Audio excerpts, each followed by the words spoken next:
runners ready. All right, everyone, we are now joined by Connor Zilisch, driver of the number 7 Spire Motorsports Chevrolet and our pole sitter for tomorrow's Expel 225. We're going to jump right into questions. We'll start right there, and then we'll go to Jim, Justin, and then Jim, Zach, down the line. Howdy, Connor. Wyatt Watson with frontstretch.com. First of all, what a way to burst on to the NASCAR scene by breaking the track record. How's all the experience you've gained from IMSA, Mazda, and ARCA helped you to prepare for your Truck Series debut today? Yeah, you know, it's definitely not easy, right? I run so many different series and cars, but honestly, I think that's only making me a better race car driver, right? We show up here with 15 minutes of practice and not a lot of time to learn the truck. It's all new to me, but you know, it's really been a 3-month process preparing myself for this race with everyone back at Chevrolet, Josh Wise, Scott Speed. You know, we've had this one circled on the calendar for a long time, so yeah, it feels really good to, you know, have this one, have it started off well, and you know, we got a good starting spot for tomorrow, but there's still a long way to go. And how are track conditions out there today for the 15 minutes of practice and qualifying? Yeah, the track was good. You know, I've been here a few times before, and you know, it gets a little dirty in places with guys cutting the track, and you know, I think it's going to be a little bit more to worry about tomorrow in the race. But you know, I'm just going to have to manage it, right? I've never ran a truck race before, so you know, everything's going to be new to me. The fall off, pit road. There's so many things that I'm going to have to learn. So yeah, no, today it was good, but definitely going to be a little bit more treacherous tomorrow. Thank you. Jim, Zach, Jeff. Jim Utter, motorsport.com. Congratulations, Connor. Couple things. First, a lot of people were talking about during the course of today how impressive you were out there, but I just wondered what you felt was the biggest challenge you had to overcome to get to this point right now. Thinking long term, short term, like today. Yeah, no, probably just brake zones, right? This thing's heavier than a lot of the things I've driven. You know, the ARCA car was kind of similar to this, but you know, I was struggling with a little bit of wheel hop in practice and made a few mistakes here and there. I don't think I did one really solid lap in practice, but you know, I think finding the limit was what was important for practice, right? I didn't really care how fast I went, but you know, I felt comfortable going into qualifying. So I think that's the most important thing, and you know, I feel like I achieved that. So yeah, probably just brake zones. You know, I was struggling a little bit, but we got it sorted out. And when Shane Van Gisbergen was in here earlier, he talked about how, you know, he looks forward to these races because he knows he can be good on it from his experience. But he actually looks forward to the oval races a little bit more because he likes to learn. He needs to learn on them. I just wondered what your approach was. Is it similar, sort of, because of your background? Yeah, no, I'm definitely very similar, and you know, I always enjoy new things and challenges, and you know, as fun as this stuff is, and you know, the road courses, you know, I still need to get way better at ovals, and you know, that's probably my weak point, as you can tell right now, based off how I did today. So you know, there's definitely going to be a lot of work for me ahead in the future to you know, understand a lot of the things on the ovals, but you know, I've got a really good group of people around me with, you know, Trackhouse and, you know, working with Spire Motorsports, Junior Motorsports. All the teams that I'm with are A tier. So, you know, it's just going to be up to me to, you know, get out there and figure it out myself.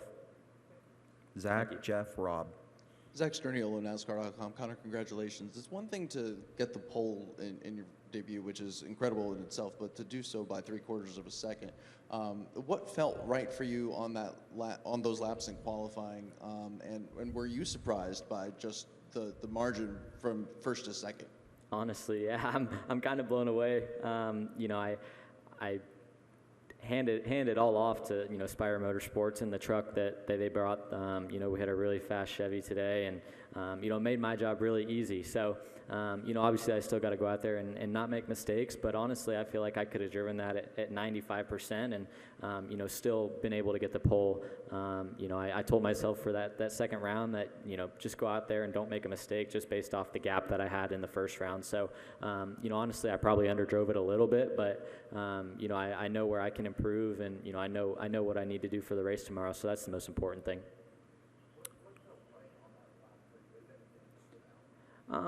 You know, I don't really point to one certain thing, but you know, when I was around guys in practice, I definitely felt, I kind of said I was struggling in the break zones to Jim, but honestly, that's where I felt like I was beating guys the most, just getting into the corners better. So, I haven't really looked at data or anything yet, and I wasn't around any trucks in qualifying, but if I were to kind of guess, I would say the break zones is where I was making up the most time.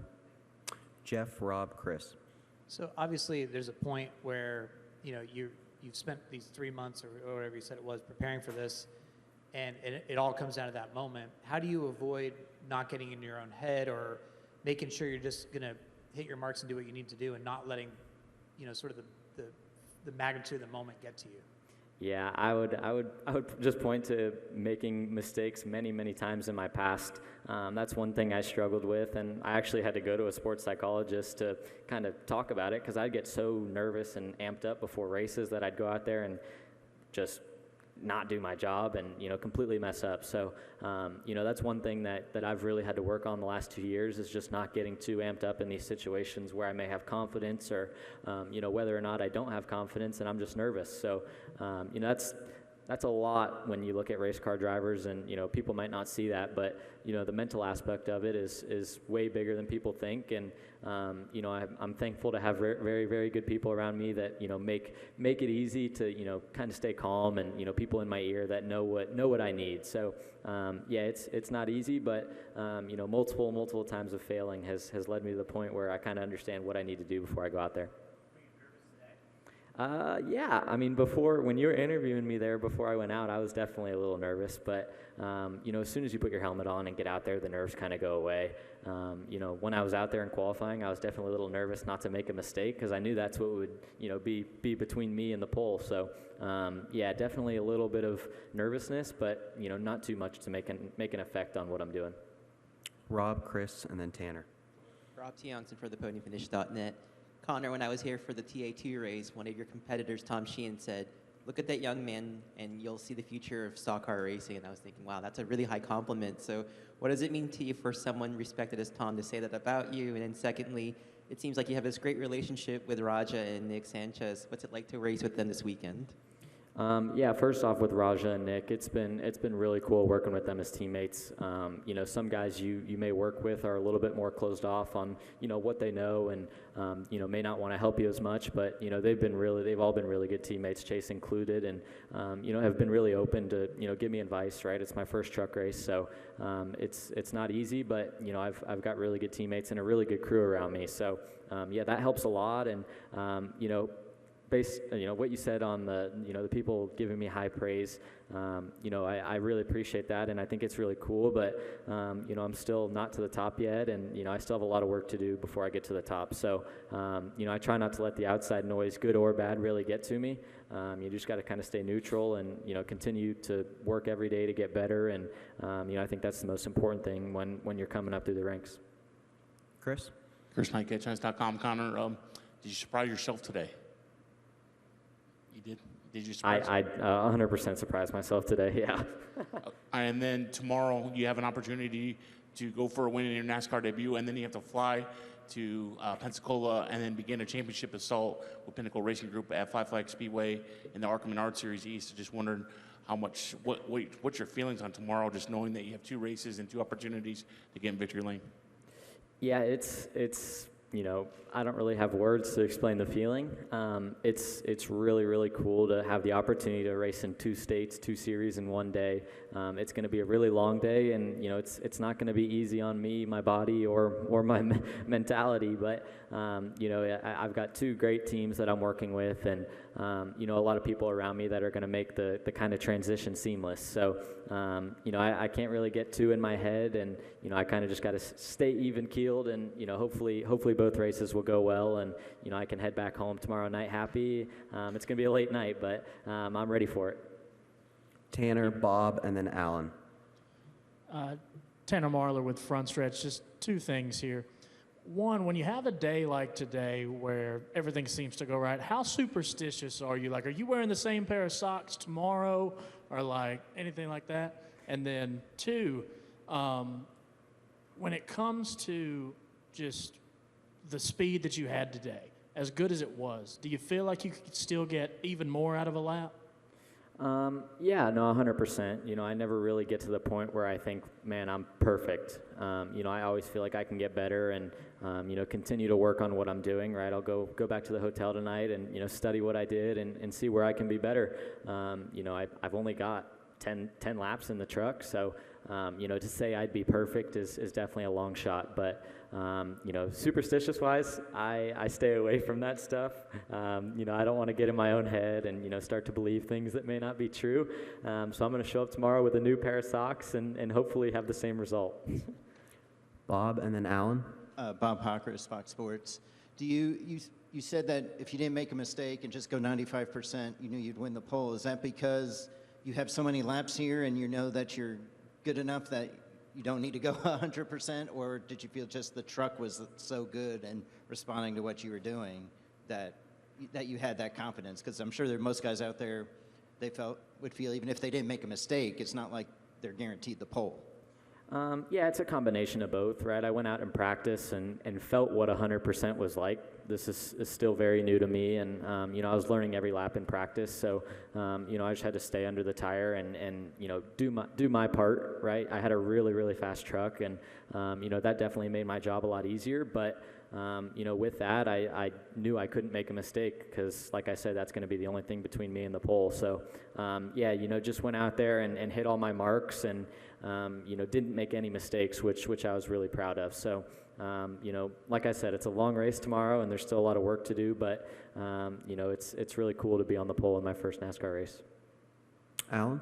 Alan Cavana, MRN, was talking to one of your competitors about you and road course racing specifically, and he said your familiarity with this track outweighs any kind of unknowns that you have with the truck, and I didn't know, I wanted to get your thoughts on that. If that's indeed true, knowing that you've been here before, does that outweigh anything you may not know about the truck and contribute to success? I don't really want to say he's wrong, but, you know, I do feel like we've all been here 2 or 3 times, right? The guys that race these trucks, you know, there's a few rookies that have never been here, and it's definitely not easy for them, but, you know, I've been here the same amount as the other guys. I just feel like I've prepared for this race for so long, and, you know, I almost could play it in my head before I went out there what it was going to be like. So I think that's the biggest thing, honestly. I don't think it's that I've been here more than other guys or whatnot, but, you know, that definitely helps, right, having experience, but, you know, I've showed up to road courses and done the same thing at places that I've never been at before. So, you know, I do feel like the experience helps, but I don't think it was the deciding factor. Any other questions for Connor? All right, Connor, thank you very much. Congratulations and good luck tomorrow.